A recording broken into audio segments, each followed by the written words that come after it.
You have to excuse my monotone today. It's pretty early in the morning and I'm not a morning person. So when I first moved to the Gold Coast, I thought I would do as Australians did and take up surfing. And I have been doing that now since we moved here about 18 months ago. Contrary to popular belief in how it looks on TV and in the movies, surfing is actually one of the hardest things that I've ever tried to do. Since I've started, I've really damaged my body in so many different ways. My knees are constantly scuffed from being dragged along the seafloor. I've almost broken my hand having my surfboard thrown at me by the sea. I've almost sliced up my face being wiped out and having the board hit me, narrowly escaping the fins. And I've twisted my shoulder, and that's just to name a few. So I had one surfing lesson a while ago, but that was before I broke my foot, and that was money well wasted because since then I've literally forgotten everything that I was told to do, and I'm too stubborn to go back and do it again. So I'm adamant that I'm just going to teach myself. Don't care how long it takes, I'm going to do it myself so no one can see the complete and utter tragedy that is me trying to surf.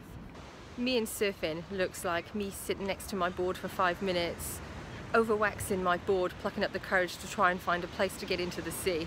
You will find no better waxed board than mine on the Gold Coast. Beautifully waxed.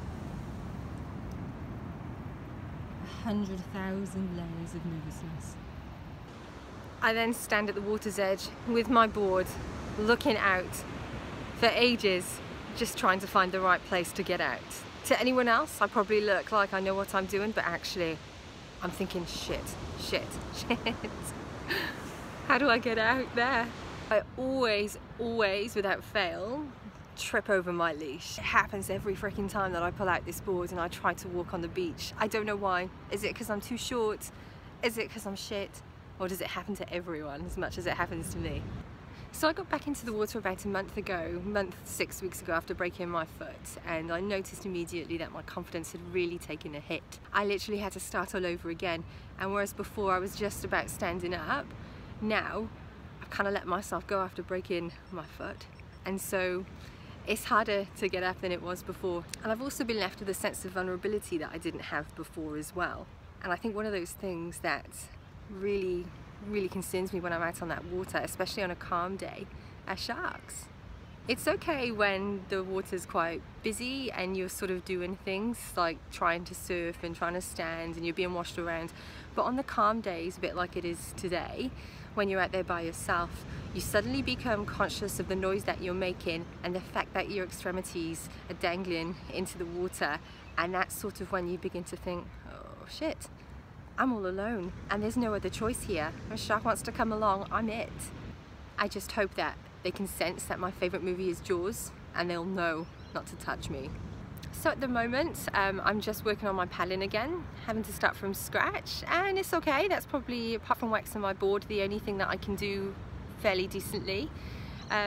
Although I just literally dot around like a busy bee, just going backwards, forwards, upwards, downwards, wherever it is that I think I can pedal and look half decent.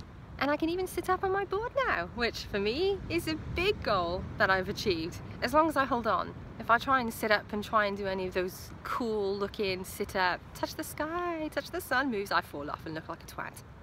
So as I mentioned before, getting into the water is a bit of a holy shit kind of moment. And because I have an 8-foot long board, it's no easy feat. So sometimes those waves look bigger than me, which isn't hard because I'm a little shorty, but I can't get in a lot of the time, and so every time is complete improvisation and just pure luck. There's no skill involved when it comes to me trying to get into that water. I can't duck dive because my board is too big. I can't bloody turtle roll, that's just next level 200 times. So basically each time I just make it up as I go along and hope for the best. And then getting in is even harder, honestly. I am out there and I try to look for the least destructive exit that I can, but I always end up heading in that direction anyway, so there's nothing I can do about it. And getting wiped out happens almost every time, and that's where I get all my injuries. So getting out, in retrospect, is not half as bad as getting back in. and there's no grace about it. It's like childbirth. In the movies it looks easy and it looks quite dignified, but in real life it's just a shit show. But as crap as I am, I own it. I refuse to let it beat me. I'm not paying for any lessons. I'm gonna freaking do it myself, and I'm gonna do it well. It might take a year, it might take 2, it might take until I'm 40, who knows, but one day I'm gonna nail it. I'm about to put you on my board, and let's have a look to see what tragedies occurred today. Let's do this.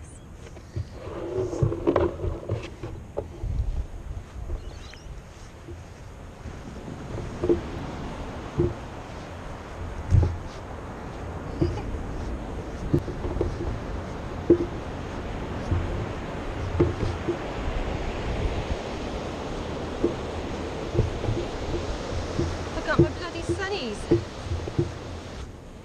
Jesus, I've got no freaking hope.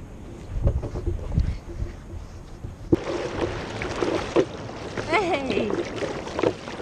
I made it.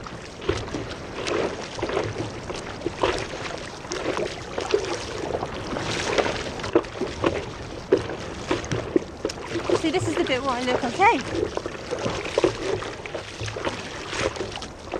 Do I look okay?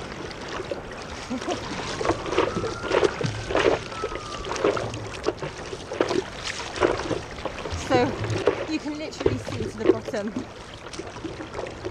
all the way to the sea floor here, which is really nice, but it plays tricks on your mind when it comes to shadows. Is it a shark? Is it a fish? Is it a stone? Or is it a strand of my hair? I've been caught out by that before. So the tide is coming in today, which makes it just a little bit harder to paddle out. The tide is coming in right now. But we all know to use the exercise. Trying to get rid of that double chin.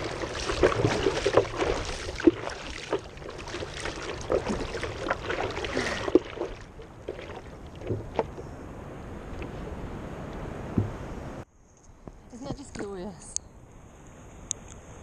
Like, you could almost be in the middle of nowhere. This is literally flat as a pancake. Such a good day to come and practice some paddling.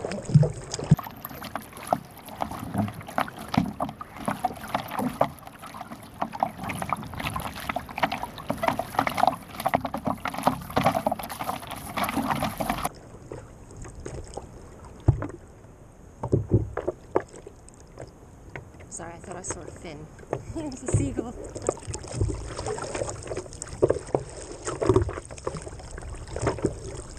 Just go.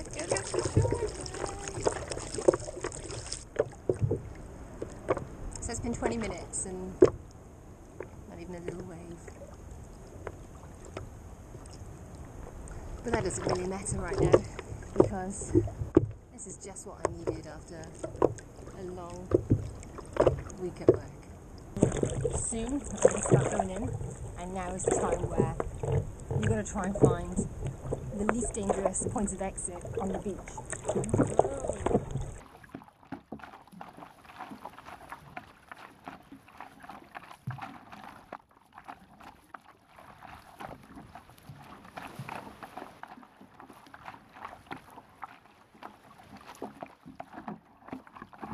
So basically that's it for today. It wasn't much out there, but it was nice just to get out there and have a little paddle around. I really suggest that if you're thinking about surfing, give it a go. Because we all have to start somewhere, and I'm starting at that somewhere. And plus, if you all give it a go, then that means that there's more choice for the sharks and not just me. So give it a go. And of course, if you're interested to see what happens, whether I end up as a pro surfer or shark food, then keep tuning in, because this is a long-term thing for me, and there'll be plenty more accidents out there, lots and lots of different sort of horrendous stories to tell, and eventually I'll catch a couple of waves. So stay tuned. I'm in for a laugh. So today's video, How not to surf with Sarah on the Gold Coast.